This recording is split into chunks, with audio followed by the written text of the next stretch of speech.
शीर्षक मंत्रमुग्ध गुलाब और भूला हुआ साम्राज्य। एक समय की बात है, बहुत दूर एक देश में एल्डोरिया नाम का एक भूला हुआ राज्य मौजूद था। यह रहस्यमय क्षेत्र मंत्रमुग्ध वन के भीतर गहरे में छिपा हुआ था, जो कांटों की एक अभेद्य झाड़ियों से छिपा हुआ था और एक सोते हुए ड्रैगन द्वारा संरक्षित था। एल्डोरिया लंबे समय से रहस्य में डूबा हुआ था, इसका अस्तित्व किंवदंतियों और मिथकों में लुप्त हो रहा था।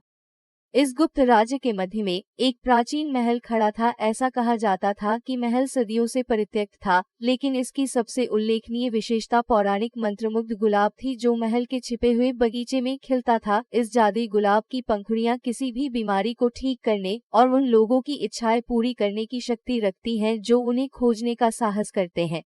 हमारी कहानी लीला नाम की एक युवा और विनम्र माली से शुरू होती है। वह मंत्रमुग्ध वन के बाहरी इलाके में एक छोटे से गांव में रहती थी और मंत्रमुग्ध गुलाब को देखना उसका आजीवन सपना था। जब तक वह याद कर सकती थी, लीला ने गुलाब की अद्भुत क्षमताओं की कहानियां सुनी थी और वो उसकी सुंदरता को अपनी आंखों से देखने की इच्छा रखती थी।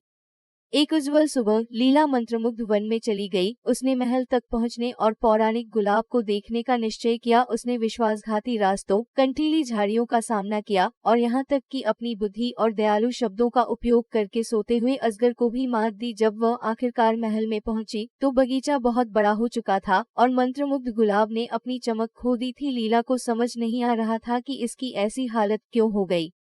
कोमलता और देखभाल के साथ लीला ने बगीचे का पोषण करना शुरू कर दिया, कांटों को छांटना और गुलाब के लिए गाना शुरू किया। दिन ब दिन गुलाब ने अपना वैभव पुनः प्राप्त कर लिया और उसका जादू नए सिरे से खिलने लगा। लीला को जल्द ही एहसास हुआ कि गुलाब इंतजार कर रहा था कि कोई उसे प्यार और दयालुता से संभाले।